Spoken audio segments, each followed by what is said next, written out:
Good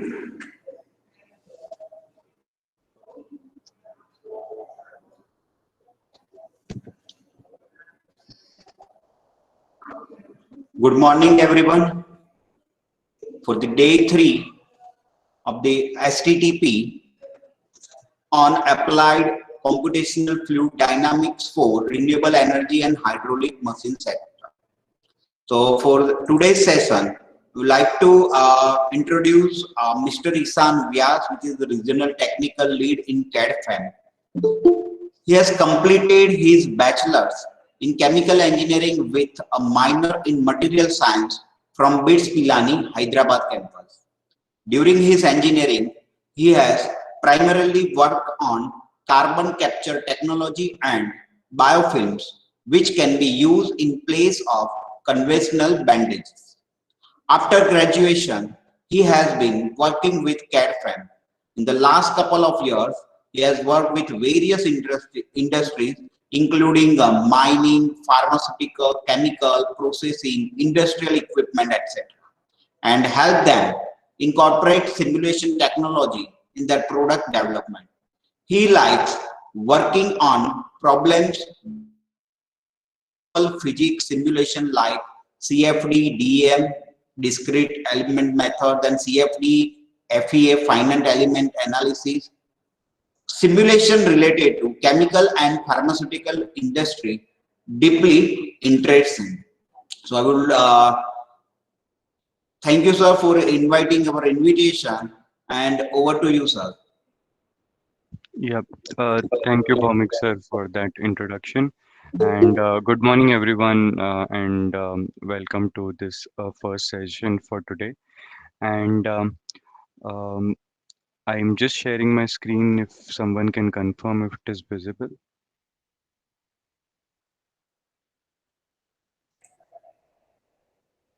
Yes, sir, is visible. Okay, okay. So in this session, I'll be talking about how we can implement CFD simulations for bioreactor design. So as we know, like bioreactors can be used in various applications when it comes to, the renewable energy area where you might have certain plants for biodiesel, you might be making any other fuel using any biological entity, right? So in all those applications, we might be using a certain type of reactor. So I will be talking about the components which are very important uh, from a CFD perspective when we talk about these reactors, right? So if you let's go ahead and see. So there are when we talk about reactors or bioreactors, like in general, we would see that most of these systems would have, they will be definitely a container with some agitation, agitation implemented inside them. So it can be a simple agitator, there can be some gas sparging from the bottom, or, there can be different types of agitators also. So there is going to be a mixing which is going to happen, right? So whenever we are modeling any reactor or bioreactor inside CFD, we will have to take care of that mixing phenomenon. Okay, so hence let's speak about what kind of, how do we simulate that, what kind of results can we get when we talk about single phase mixing, right? So in any type of reactor or bioreactor design, there will be definitely a scale up or scale down challenge. We might be working on a reactor which is at a lab scale, but then finally, when it is actually being used in the industry, it is going to be, at a much larger scale. Let's say in this example, we start at 20 liters and then we go to 20,000 liters finally in the plant scale case. So these kind of scale up or scale down studies is what we will have to do very frequently, and these studies can take a lot of time first, and second, it can, there can be a lot of parameters which we might have to vary. Like let's say at 20-liter reactor, I was able to get a good mixing index if I am operating it at, let's say, 30 rpm. I'm just taking a random number, 30 rpm. So, but it will not be true that even if I go to, let's say, 20,000 liter scale and I just scale up the equipment and I can still use the 30 RPM as my speed of the agitator, right? So that's the difference which we have. And this is something which we can do using CFD. So in CFD, since you actually do not need to have the physical reactor per se, so you can use you can just scale up your geometry, you can test whatever different RPMs you might want to do, and then you can understand the behavior of the scaled up equipment as well, right? So that's one advantage which you can get using CFD in this case. Then you can get the residence time and blend time estimates also. That is also an engineering challenge. Like, we would want to accurately predict the residence time and blend time estimates, right? So that's one. And the third one is shear exposure. So especially in the cases where we have biological entities in our reactor, we would want that the shear rate is controlled, because what happens is, if you have a high shear rate in any bioreactor or any equipment for that matter which has biological entities in that, so that can actually damage the cells or whatever type of, let's say, even bacteria, whatever you're using inside your bioreactor, that can damage those. Okay. Then one of the other challenges blending of non-Newtonian materials, because non-Newtonian materials, their, let's say, viscosity is going to change with the shear rate or with temperature or with time, right? So modeling that is also a challenge when we come to CFD simulation. So since we CAD/CAM only work with ANSYS, so we'll be talking about ANSYS as a tool for CFD here. Okay, so the capabilities which ANSYS gives us is a steady state simulation, which you can do definitely, transient simulation. There are capabilities of multi-species simulation. So if there is any dispersion which is happening, that you can understand, right? And particulate flow. So if there is a solid introduced in your reactor, the trajectory of those solid particles can be understood. And since we can also model non-Newtonian fluids, we can have complex rheology modeled for those. So maybe it can be a shear thinning liquid or shear thickening liquid. Those things can be simulated with the ANSYS capabilities. So moving on, what kind of outputs can we get if I'm doing a single phase mixing system, right? So we can visualize the flow field as you see, like right now, this is the velocity contour which you see in this equipment, right? But similarly, you can visualize the flow field as well. Residence time and blend time reports can be generated directly using the CFD, and then shear rate tracking and reporting. So as I said, that shear rate can be very important parameter when we talk about simulation of biological entities, or sorry, biological entities inside a reactor which has some agitator. So those can be tracked in quantitative and qualitative reports in terms of many parameters, like if there can be certain mixing index which you might be using, etc. Right? Uh, Moving ahead, these systems which we are talking about, let's say the bioreactors, they are mostly gas liquid systems, right? So there can be solid, definitely. Solid will also be a part of it, but predominantly there are gas liquid systems. So typical challenges again in this particular simulation will be scale up or scale down, which we already talked about in detail in the last slide. Then there can be gas holdup. So in many reactors, what you will see is that if you can see this geometry, this is your agitator, right? And then you see a ring-like structure at the bottom. That is like a gas parger, right? So those pargers or gas distribution in a reactor when we are looking at. So if there is a lot of gas holdup, so there can be an increase in, let's say, oxygen or whatever gas which we are inserting inside the reactor, the concentration of that can increase. So that can have a negative impact on the reactions which are happening inside the reactor. Okay, so we want to maintain a certain percentage or certain concentration of a particular gas inside the reactor. And if there is a lot of gas hold up in the reactor, it is not, the gas is not, properly getting released through the top surface. So that can be a problem with for the reactor and its efficiency. Okay. So, and then there is a problem of gas short circuiting also. So what this means is that uh, gas, when it is released from the bottom of the reactor, it can follow a particular path and directly move out from the top surface. So, so what would you ideally want is that gas is um, evenly distributed in the whole reactor, right? Um, um, yeah, sorry. So what would you ideally want is distribute the gas evenly across the whole system. But if there is a gas short circuiting, so you will not be able to distribute it properly. So that is one problem. Mass transfer prediction is what we want to do. There is a multiple mass transfer mechanism which might be happening in the background. Like there can be a mass transfer between the gas bubble which is being formed and the liquid in the reactor. Okay.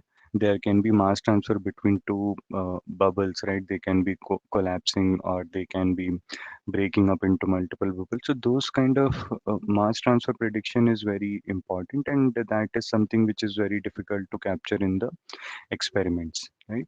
Then we would also want to avoid vortex formation, because whenever vortex is formed, again, when a vortex is formed, the surface area of the free surface increases, right? So that again will affect the efficiency of a reactor, which we do not want.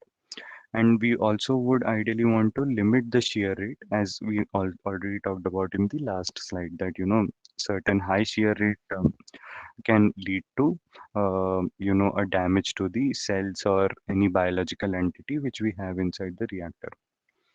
So again, as I talked about, the steady state, transient, multi-phase flow and complex rheology can be modeled inside ANSYS.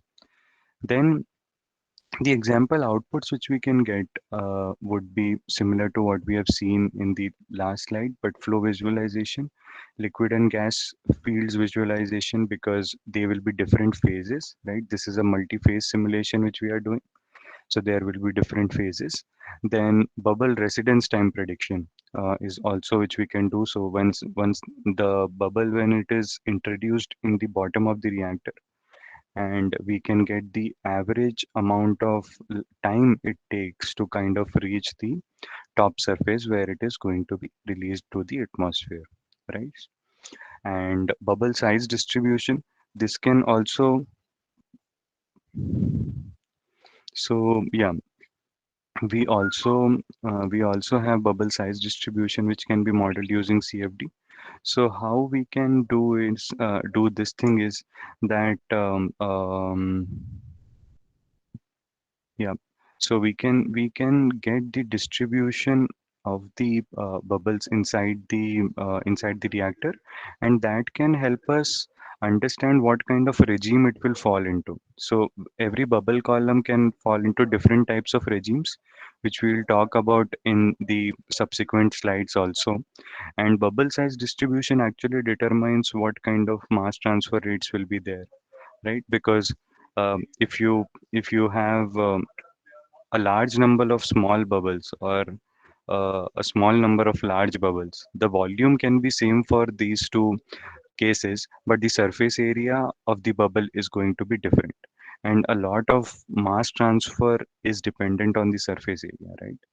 So that is what we can also capture here. And the shear rate prediction and reporting, which we already spoke about in the last slide. Even in case of if it is a solid liquid system, we can get the solid dissolution inside the, we can work on the solid dissolution inside the reactor.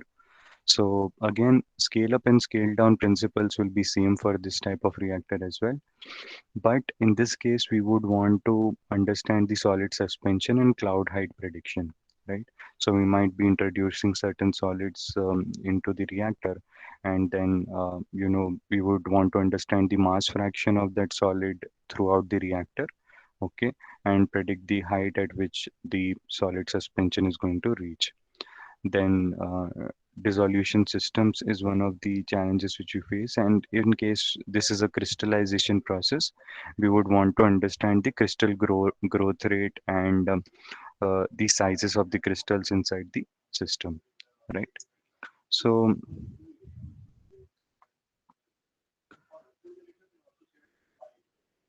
so yes.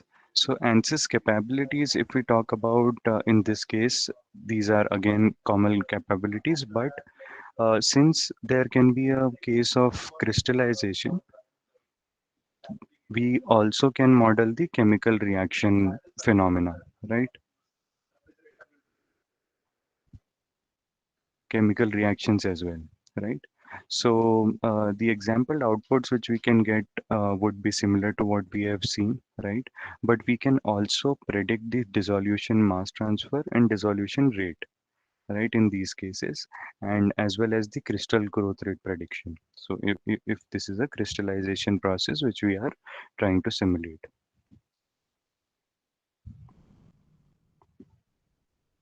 Moving on, um, I yeah, I guess this is a video. So in case we are blending non-Newtonian materials, right?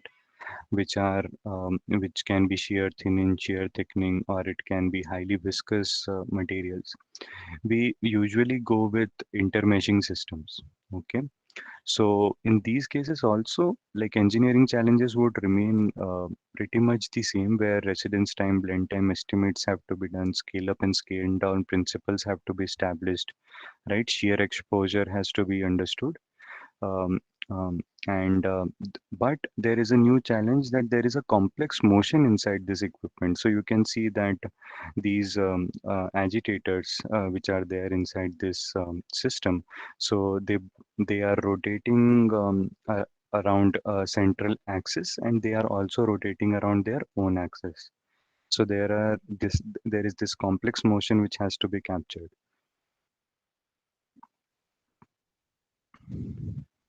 So ANSYS has again, your multi-phase flows will definitely help here as well, but you can create intermeshing regions inside ANSYS. Okay, so that will definitely help in simulating these type of problems. We have mesh motion also implemented inside ANSYS. So what that does is that it makes our job easier in implementing these cases where because if these two agitators are going through each other, like there is a time where they are, let's say, inside each other, right? So then in those cases, there can be small gaps in between these two agitators. So the gap has to be very efficiently captured with a proper resolved mesh, right? So creating these resolved mesh can be a challenge, but with ANSYS, since it has a mesh motion and very advanced technologies on the meshing side as well, we will be able to tackle these problems, right? So, what kind of outputs we can get is that we can verify the impeller motion. We can check for different motion types, different speeds, and different eccentric motions which we want to understand, right? And again, flow field visualization and distributive mixing is something which we would want to check for the whole system. And again, all these other outputs would be common in the reactors which we have already spoken about.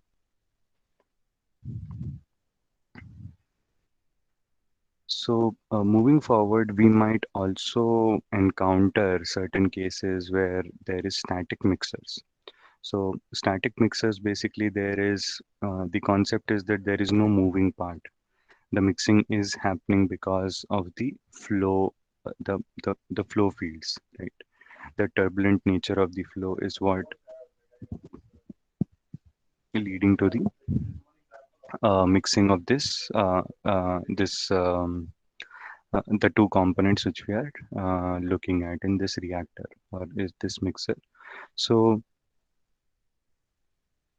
one challenge here is that static mixers are usually uh, they are they are larger in size because we need to um mix the equipment without any agitation or without any external momentum which we are introducing, so that can lead to a larger equipment size, and we would want to minimize the equipment size obviously, so that there is a reduction in the total investment required there, right? Then there can be pressure drop and pumping power which we would need, right? So um, uh, there is a there is a delta P which is required to kind of move this mixture of fluids from point A to point B, right? So we'd want to accurately predict that pressure drop, and in return, we would want to predict the pumping power required for this creating this pressure drop, right? So, uh, and there, since there will be a lot of change in the flow direction, it can lead to a lot of viscous heating as well, right? So we would want to minimize, or if there are biological entities, again, you do not want it to be at a higher temperature which can damage the cells. Then uh, then then we would want to optimize the temperature control strategy, so that if there is, let's say, there is a increase in temperature, the heat can be dissipated easily, right? So again, you can see this example of SMX mixer which is there, right? So we can model the heat transfer as well. There are heat transfer, conduction, convection, and radiation models available in ANSYS Fluent, and those can help us understand the temperature control behavior. And as I said, that we can also model highly viscous flows as well if that is something the case here, right? So the example outputs which we can get is concentration variation, which we usually look in the radial direction. Okay. So as we move away from the axis, how is the concentration changing for a particular component? Then residence time is one of the things which we would want to look at, right? And that can be predicted by this particular CFD simulation. Shear rate tracking and reporting and local temperature variation. As you can see, this is actually the static temperature. The contour which you see is actually this local static temperature itself, right? Pressure drop prediction, right? Because we can get the pressure values in each and every point inside the system, and you can also have a 3D detailed interaction with upstream and downstream equipment if that is something of interest. So there is a lot of requirement in terms of clean in pace applications as well. So what would it mean is that there are water jet inside a tank itself. So they clean the tank or reactor, after the operation is done. So we do not spend a lot of time, or downtime is reduced when we talk about the um, when we want to clean the whole tank, right? So um, so the challenges which you would face when we are designing such cleaning pace devices is that we want to ensure sufficient and consistent cleaning process. Okay, so every time we get that same type of cleaning, obviously minimizing cleaning time so that the downtime can be reduced for the whole equipment, and minimizing cleaning agent as well and power consumption which we use during the cleaning.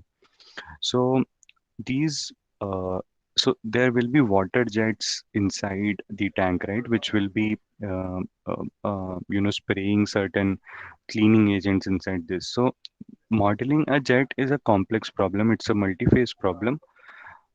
But what ANSYS has done is in the last few years, they have really developed the multi-phase models, which can take advantage of both the volume of fluid and discrete phase model.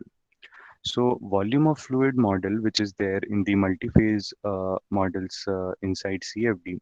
So that is used for tracking interfaces very efficiently. Okay, so let's say if there are certain free surface flows or flows where interface tracking is important. Let's say there is some vortex creation inside a bioreactor or a reactor.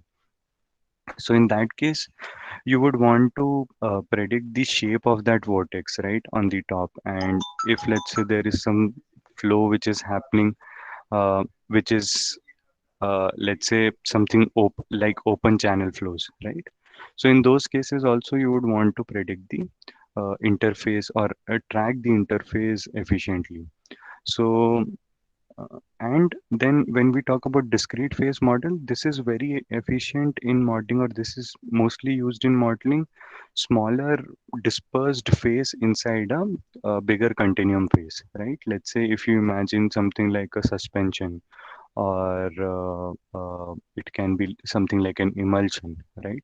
So suspension, emulsion, these type of cases where the discrete phase is in smaller droplets or a smaller bubble, right? So in those cases, we would use discrete phase model. Now, when we talk about sprays, they are a combination of both these types of flows. Initially, when you look at a spray, it is going to be a single stream of water, but then it breaks up into smaller pieces. So ANSYS now has capabilities of using these two models together so that till the time there is a clear interface and there is, a single stream of water, let's say. So in those cases, the volume of fluid model will be used and then it is going to switch to discrete phase model, right? So then the type of example outputs which we will be getting is cleaning jet range. Okay. So we can decide what should be the mass flow rate of the, let's say the cleaning agent which should be used so that we get the right cleaning jet range or even the velocity of the fluid. Then cleaning impact pressure and shear force. If let's say there can be some material which might be sticking to the walls, then we would want to understand what is the cleaning impact pressure at different location inside the tank. So that can be understood. Then time to complete the cleaning process so that we can run a CFD simulation to understand how much time will it take to cover the whole surface of the tank or clean the whole surface of the tank. Then the exact amount of liquid consumption can be predicted, and effect of nozzle design also, because as nozzle design can decide what kind of even the range, the spread, and the droplet size which we are going to experience inside this system. Moving on, ANSYS has also been working on democratization and system level modeling for these reactors, bioreactors, right? So the challenges which we see is that um, CFD is usually considered that only experts can use it, right? Non-experts, it will be difficult for them to kind of make the best use of CFD tools. Then there is an internal processes requiring 3D CFD simulation by plant operators, right? So it will be helpful for them, but it is not accessible. Then we would ideally want to also couple 3D physics with 0D system models, and some operator training and digital commissioning also would be required in the plant scale areas, right? So the capabilities which we have from ANSYS side is there is a new ANSYS mixing wizard which has been developed. So in that you can set up your mixing analysis with very few inputs. Like you do not have to go through the whole CF setting up the CFD process and everything from scratch. There is a custom template or wizard which is created. So where you will have to select the mixing analysis type, right? You will have to configure mixing reactor, like you will have to specify the tank shape, what kind of bottom does it have, the if this is a continuous flow reactor or not, what kind of impeller is being used, right? The baffles, number of baffles, if there are, what is the type of the baffles, if there is sparger, and then specify the sparger type as well, right? Then you can also create MRF for impellers, which will be moving. MRF is moving reference frame, right? So that is used to simulate the motion of agitators, right? And then finally you set up your solution. So you don't have to create your geometry, you don't have to mesh your geometry, that will be done by the tool. Okay, you just have to specify your certain geometric parameters of your reactor and the system which you're using, right? So that would definitely help in a lot of cases where we just want to understand from the mixing behavior perspective, right? Then you have reduced order model generation as well, and inside ANSYS. So reduced order model is definitely a very good um, uh, way to go when we have similar type of applications coming again and again. So for a particular type of reactor, we can create a reduced order model, right? So what a reduced order model would be that it is comparable to something like a machine learning. So so what it does is that let's say you feed certain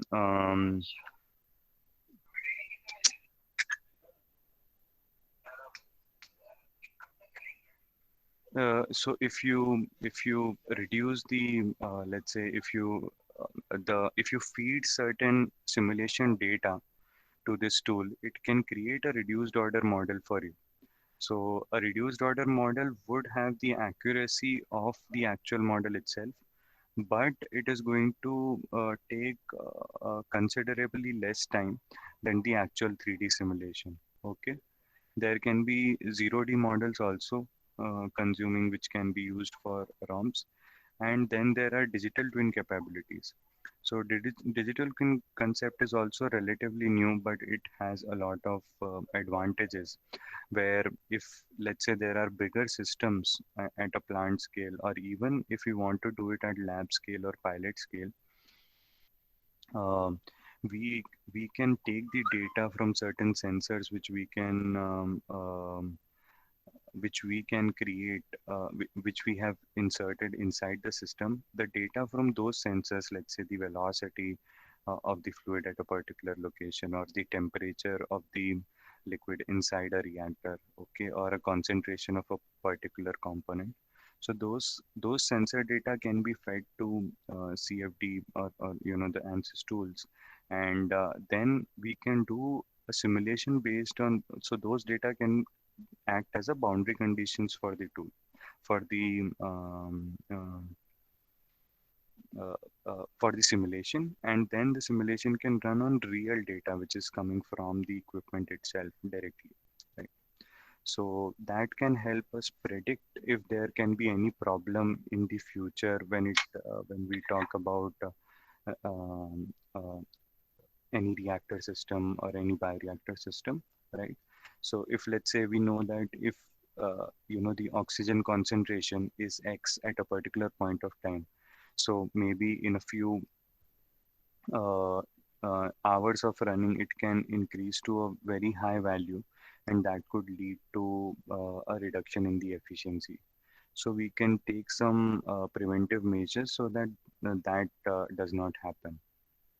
Okay. So the kind of example outputs which we can get is we can get the automatic creation of 3D CFD simulation, so which I talked about in the mixing wizard, right? So you can have lightweight ROM representing mixing equipment. So as I said that these ROMs, since they do not require a lot of computational power, they can also run on a lighter hardware, right? So you do not need like workstations, which you usually need for simulation needs in these cases. Okay, so that's another advantage which will be there when we are using reduced order model.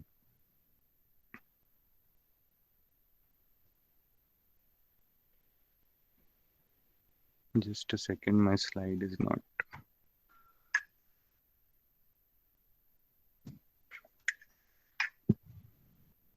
Yeah. So a lot of bioreactor systems which we look at, they are, they fall into the bubble column, segment, right? So a lot of bioreactors will work on this concept. So some of the engineering challenges which we'll see is flow regime transition. So when the bubble columns are initiated, right, and they have a certain air velocity which is being used initially. So those the flow regime will be, let's say, a certain type of flow regime, let's say a churning flow or a distributed flow. Like there are certain types of flow regimes which are available, maybe which we'll speak about in subsequent slides. But those flow regime change when the air velocity is being changed, right? It can also change, let's say, as a result of the change in temperature inside the column, right? So those flow regime transition has to be captured efficiently whenever we are simulating these processes, right?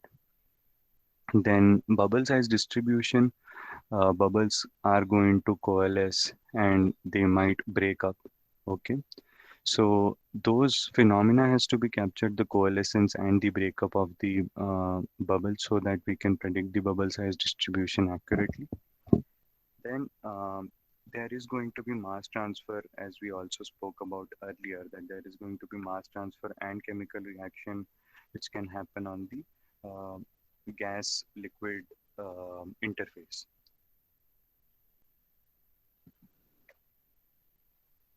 So these modeling these mass transfer phenomena and the chemical reaction phenomena also becomes really important. Then distributors and internals optimization. So in bubble column reactor, there can be certain, it can be something like a baffle, or there can be certain, obstruction to the bubbles, so that either they break up or they follow a particular path, right?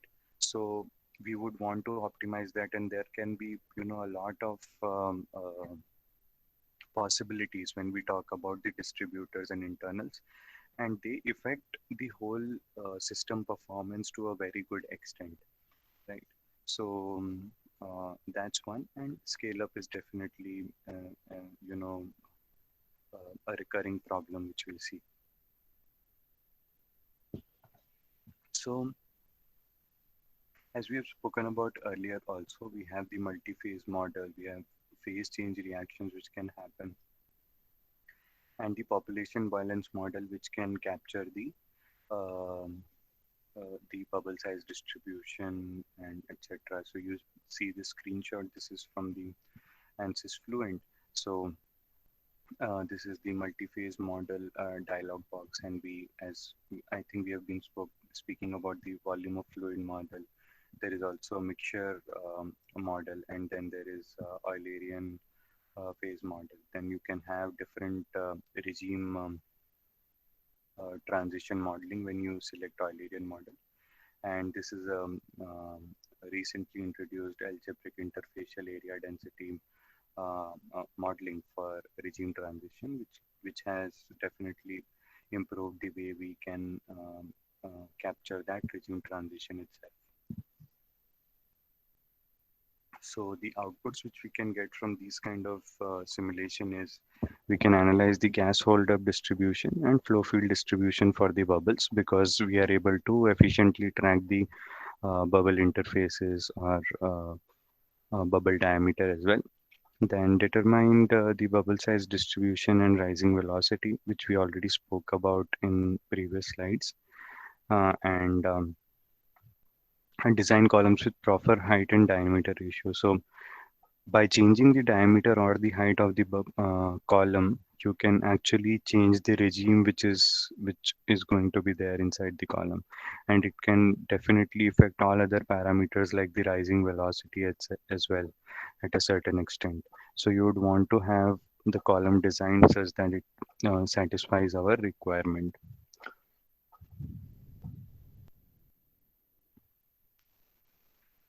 Yes. So moving ahead, mixing and scale up is also something which we would want to. So this, I think this slide mostly summarizes whatever we have spoken about in terms of different mixing and scale up strategies, right?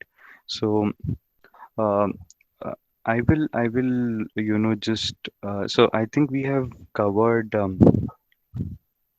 from an overall perspective what kind of simulations we can do for these reactor and bioreactor system. I just wanted to show the tool itself, right? So that we can understand how, the tool can be used for doing all these type of simulation, right? So, yeah. So this is the Fluent ANSYS Fluent tool which I was talking about. Just let me create. Yeah. So this is the um this is the bubble column reactor which we are using. This is a simulation for bubble column reactor itself, right? Let me just display the faces itself, right? So this is the reactor, and you have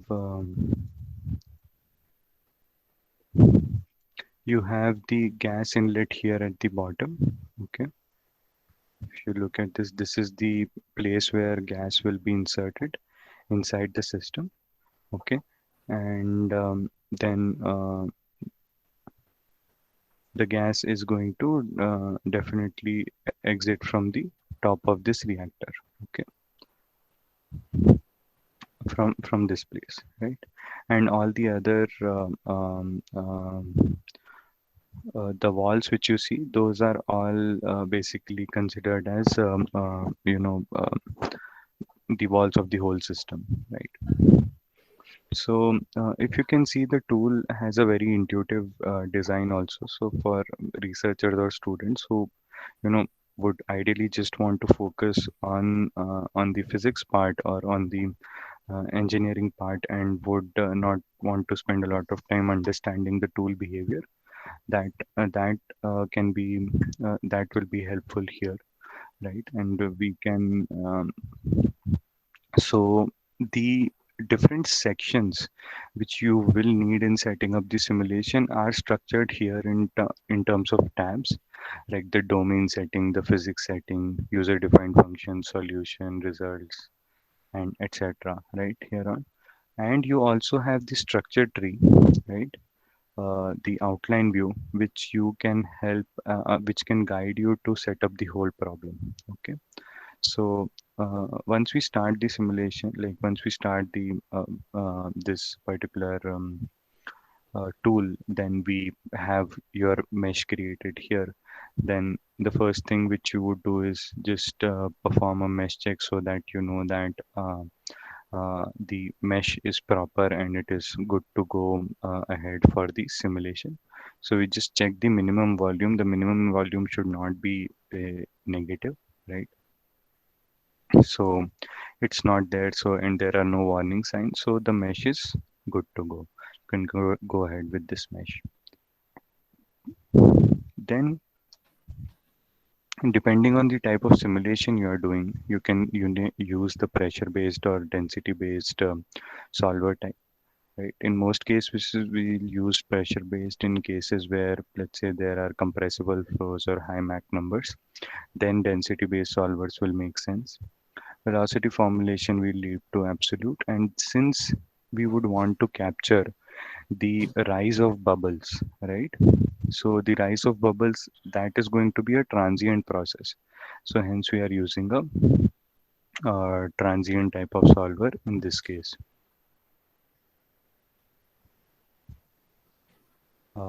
Now we know that a bubble column will be a multi-phase system, right? There is going to be some liquid which will be filled in the column, and then we are going to insert air from the bottom. So we will have to use a multi-phase model, and that we have done here.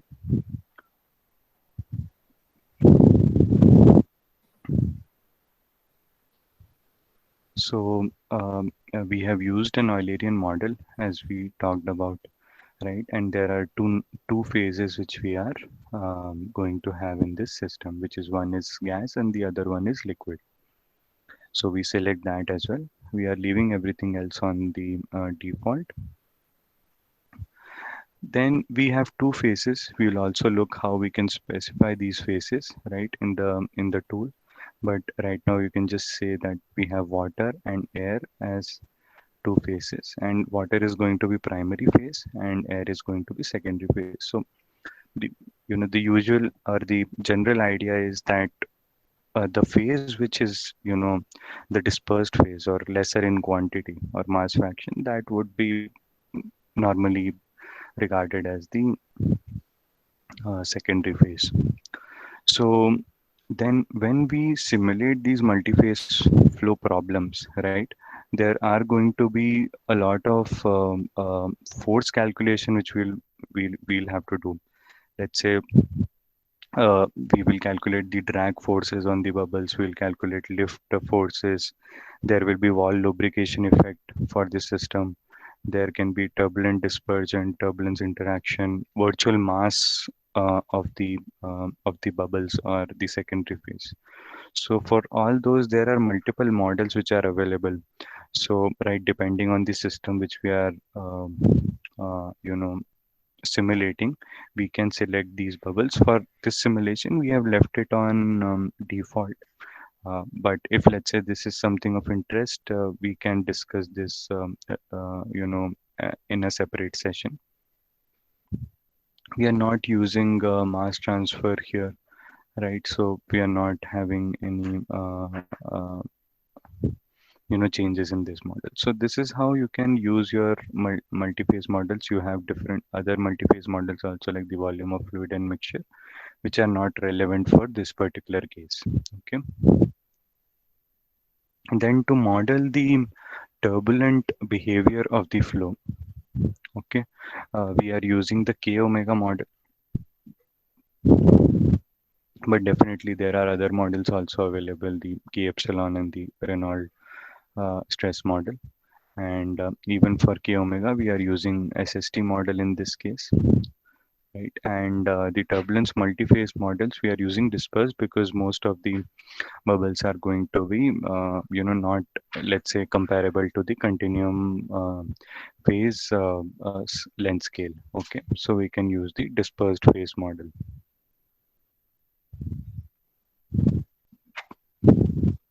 So now our models are defined. We need to define the material. Okay, so in this case we have air and water. So but if you see, we have a good database of material. So you might have other type of let's say material or fluid inside your system, right? So all those materials are you can you have a good library of materials. And if let's say you do not find something which you have in your reactor system, in this case you can also create it manually, like you can create a material property manually and use that. So in this case we have used air and water as our two phases or two materials in the whole system. Solid does not matter a lot here because there is no conduction or anything which we are using. But the walls of the reactor has been defined as aluminum. So this was from the material perspective. Now we the whole domain sometimes is divided into multiple segments, right? Where which we call cell zones. So there can be a cell zone which is moving. There can be a cell zone which is porous. In this case, since we do not have those kind of physics happening, so it is going to be a single type of phase throughout or single type of cell zone throughout the domain, and that will contain both fluid and water, right? So that is just our way to tell to the software that what to expect in a particular zone or what kind of physics or equations to be solved in a particular zone, right? So now we would also want to help the tool understand like what define the system basically, right? We are defining the system using these boundary conditions, that what kind of, let's say, inlet. When we talk about inlet, again, the inlet is going to might have both air or water or only air, right? In this case, we are using only air at the inlet. So we have defined the mass flow specification as mass flow rate, right? And we have defined the mass flow rate of the air which is entering from the bottom phase, which I had shown you a while back. Then we also have to define the volume fraction, right? So volume fraction 1, that means this is a completely just air is entering, right? Pure air is basically entering from that bottom surface, right? So that is there. And if you see the water inlet, it is at zero mass flow rate. So there is no water entering from the bottom. Uh, internal would not matter here. Degassing is basically the outlet which we have defined. So we have defined the air outlet here, and yeah, so this will define the whole system for us, right? The whole system, like our equipment is basically defined using these options. Then you can select your methods in, so this can be a topic in itself in deciding what solution methods are there, right? So there are certain discretization scheme which we use in for gradient, pressure, momentum, volume fraction, turbulent kinetic energy, specific dissipation rates, etc. So those has to be selected, and even the controls for under relaxation factors, right? So once we do that, we we have in this case we will also have to patch the fluid.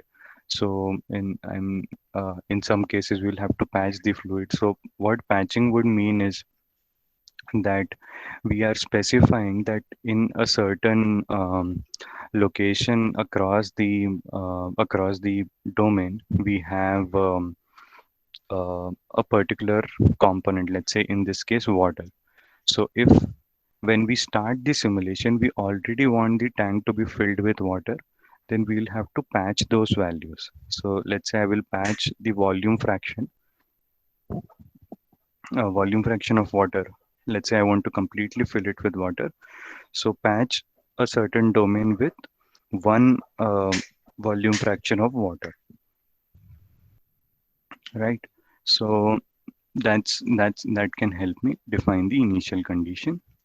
Then I do the initialization of this process, right? So I can click on initialize. That is going to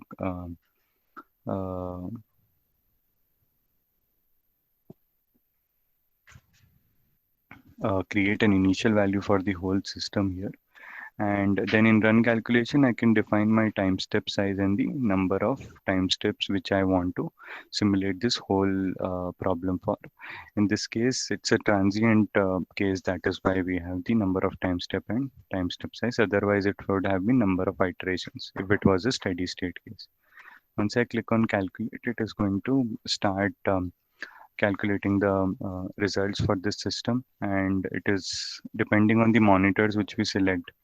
In this case, it is uh,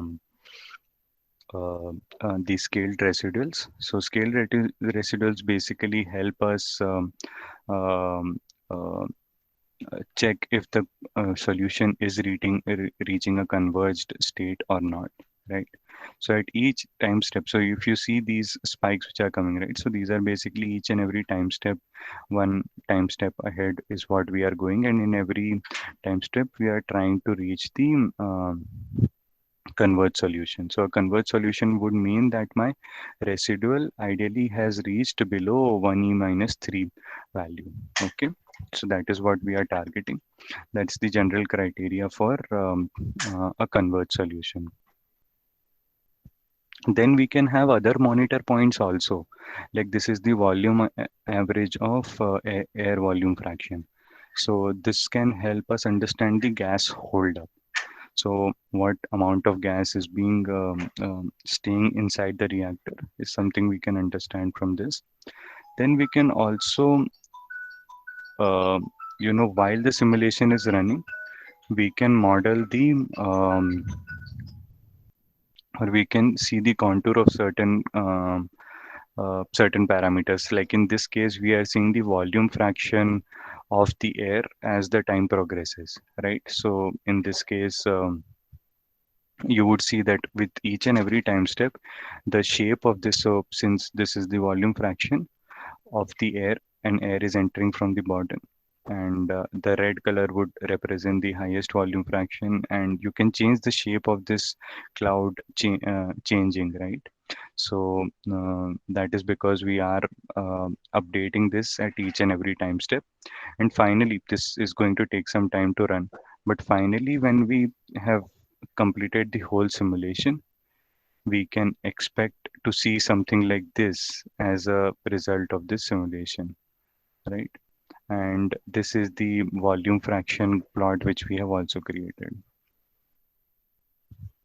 Maybe I can decrease the speed.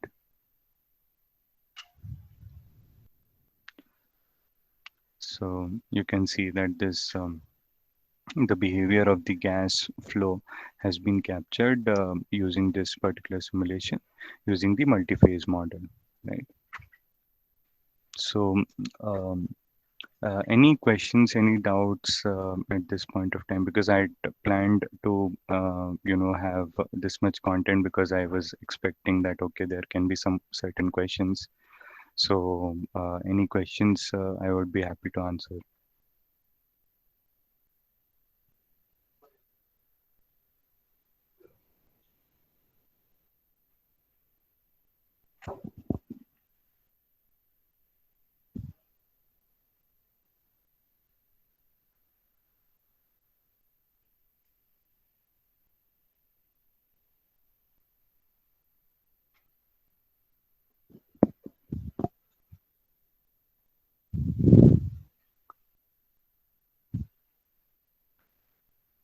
Bhaumik sir, Yes, sir. actually, this is what I had planned for today because I was expecting some questions as well.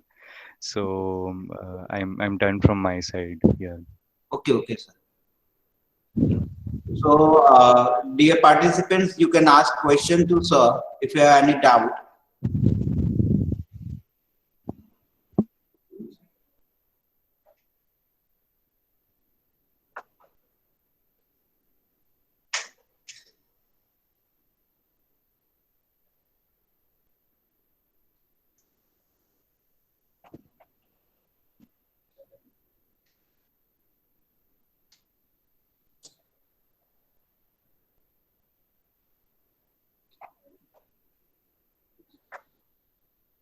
It's okay, sir. So we have to wait to complete this process.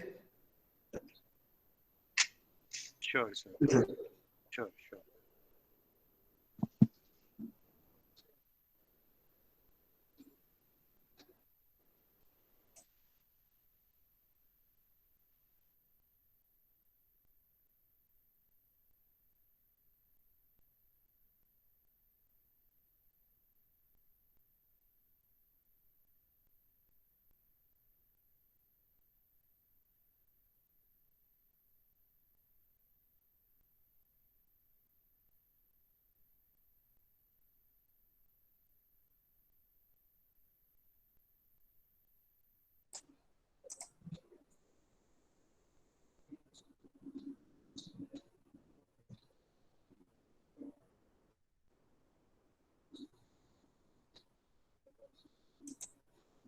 Okay, so thank you so much, sir, for the session on the implementation of that CFD simulation for bioreactor design.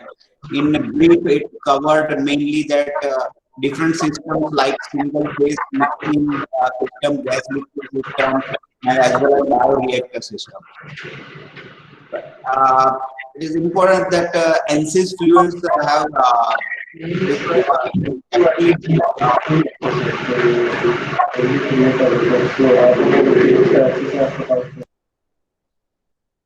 So at that NC's fluent capabilities for automation creation of that 3D CFD simulation, we can say that with accuracy and speed, and a very well example for that bubble column. So, sir, thank you so much on behalf of Eddie Patel Institute of Technology.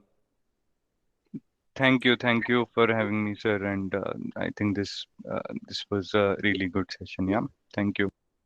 Thank you, sir.